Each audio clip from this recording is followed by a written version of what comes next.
በማህበራዊ ሚዲያ ከፍተኛ መነጋገሪያ የሆነው የተወዳጇ ተዋናይት ፍናን ህድሩ የሰርግ ስነ ስርዓትና የተዋናይቷ ያልተነገረው ማንነት።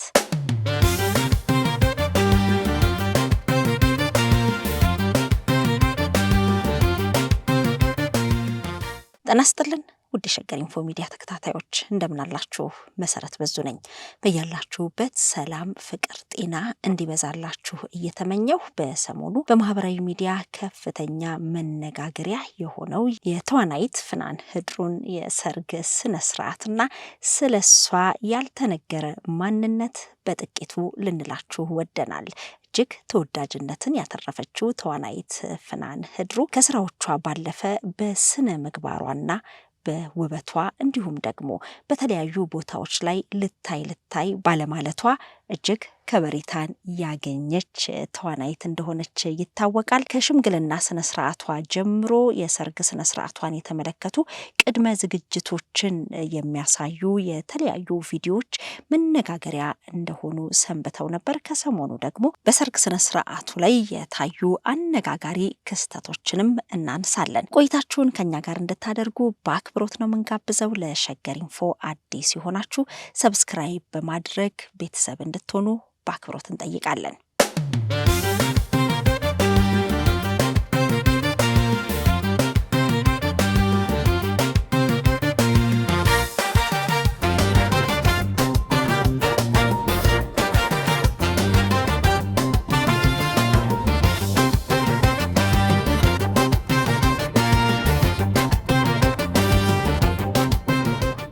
ተወዳጇ ተዋናይት ፍናን ህድሩ የሰርግ ስነ ስርዓቷ በማህበራዊ ሚዲያ ከፍተኛ መነጋገሪያ ሆኗል። ለወትሮ ግላዊ ህይወቷን ወደ ማህበራዊ ሚዲያ የማታወጣውና እዚህ ቦታ በላው እዚህ ቦታ ጠጣው ወይንም ደግሞ እንዲህ አይነት አልባሳትን ሸመትኩ ወይም ለበስኩ ብላ ወደ ማህበራዊ ሚዲያ ስታወጣ የማትታየው ተወዳጇ ተዋናይት ፍናን ህድሩ ትልቁን የህይወቷን ምዕራፍ የጀመረችበትን የጋብቻ ስነ ስርዓቷን ግን ከሽምግልና ጀምሮ የነበሩ ስነ ስርዓቶችን በቪዲዮ በተለያየ መልኩ ወደ ማህበራዊ ሚዲያ ሲወጣ ሲጋራ ተመልክተናል። በዚህም ደግሞ ባልተጠበቀ ሁኔታ ፍናን ህድሩ ያላትን ተቀባይነትና ምን ያህል ሰው እንደሚወዳት፣ እንደሚያከብራት፣ እንደሚሳሳላትም ጭምር ለመመልከት ይቻላል። ከሽምግልናዋ ጀምሮ ያሉ ለየት ያሉ አስተያየቶች እጅግ በጣም ብዙ ናቸው።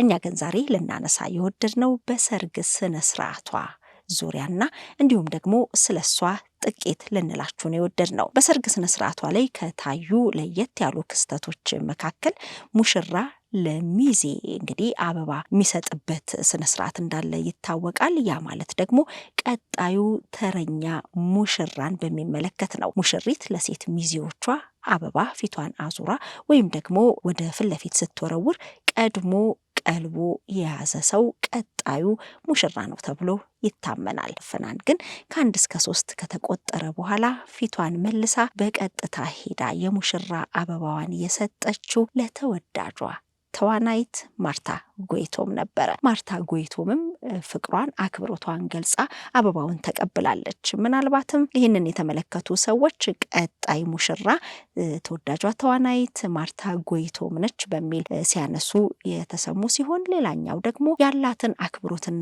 ፍቅር እኔ ያየሁትን ወግ ማዕረግ አንቺም እንድታይ እፈልጋለሁ፣ እንድታገቢ እፈልጋለሁ ብላ መሻቷንም ሊሆን ይችላል የሰጠቻት ያሉም ተሰምተዋል። እንግዲህ ይህንን የመሰሉ የተለያዩ ስነ ስርዓቶች በፍናን ህድሩ የሰርግ ስነ ስርዓት ላይ ተከናውነዋል።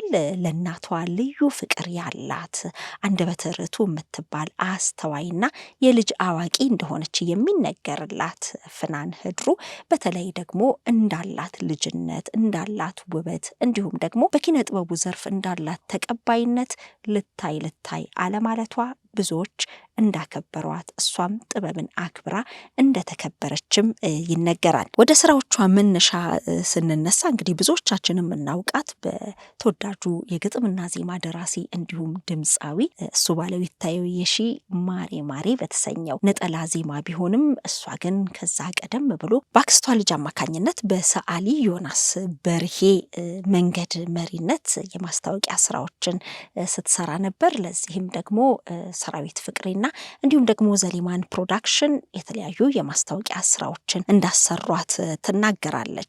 በማስታወቂያ ስራዎች የኪነ ጥበብ ጉዟን መንገድ የጀመረችው ፍናን ህድሩ በኋላ ላይ ደግሞ የእሱ ባለቤት ታዩሺ ማሬ ማሬ የተሰኘው ነጠላ ዜማ በሚሰራበት ጊዜ የቪዲዮ ክሊፑን ለመስራት እንግዲህ ተመርጣ የወጣች ልጅ ነች። በዚህ ሰዓት እንግዲህ በጣም ብዙዎች ማሪ ማሪ የተሰኘው ሙዚቃ እጅግ ተወዳጅና የእሱ ባለቤት ታዩሺ ከተወዳጅ ስራዎቹ መካከል አንዱ እንደሆነ ይታወቃል። ይህ ማሪ ማሪ የተሰኘው ሙዚቃ ደግሞ በጣም ብዙ ኢትዮጵያውያን እንዲያውቋት ማነች እንዲሉና እንዲወዷት ያደረገ ትልቅ ባለውለታዋ የሆነ የሙዚቃ ስራ ነው ማሪ ማሪ። በሰርግ ስነ ስርዓቷ ላይም እንግዲህ ማሪ ማሪ የተሰኘውን ዜማ እሱ ባለቤት ታዩሺ አንጎራጉሯል።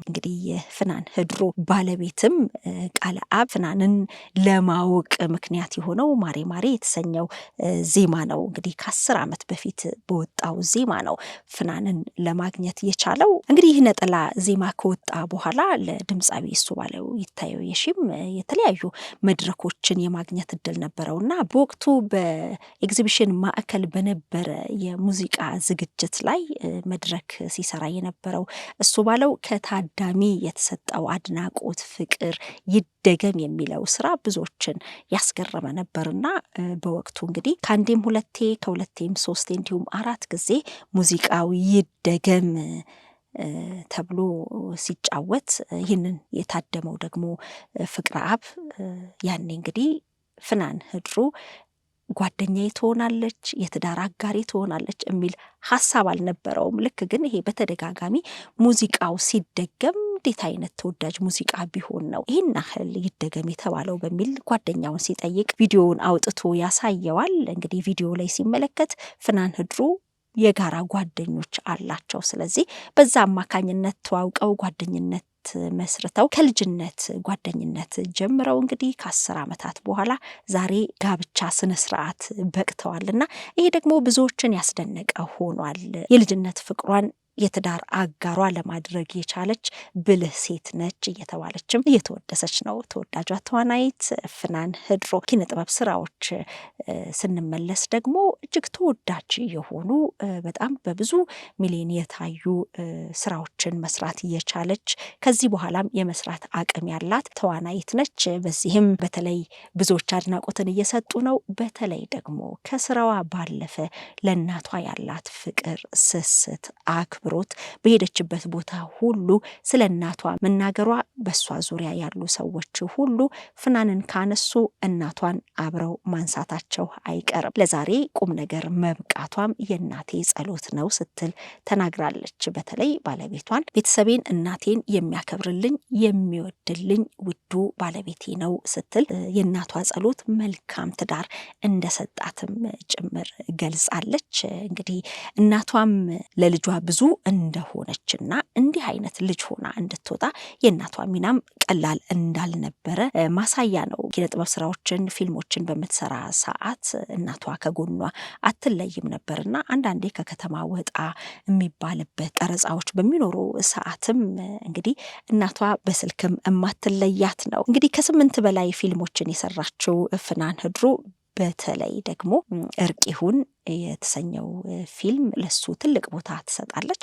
ከዛ በኋላ ግን የከበረ ድሃ፣ የፍቅር ሰው፣ ጥላ የተሰኙና ሌሎችም እጅግ ተወዳጅ የሆኑ ፊልሞችን ሰርታለች።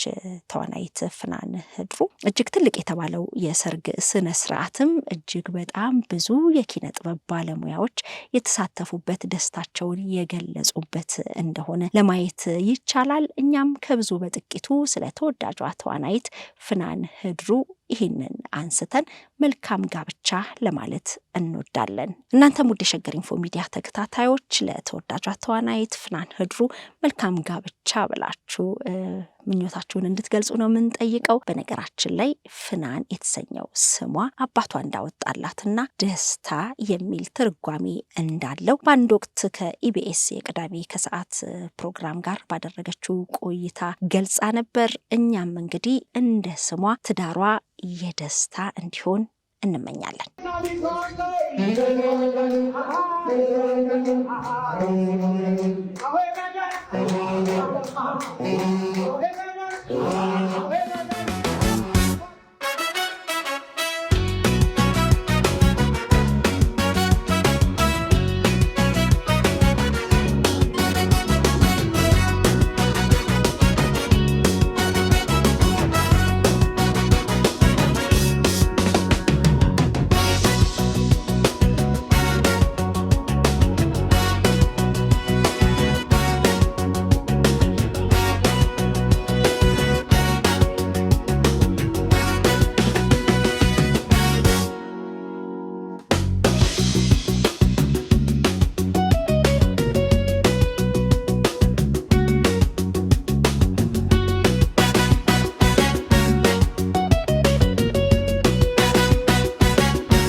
ዝና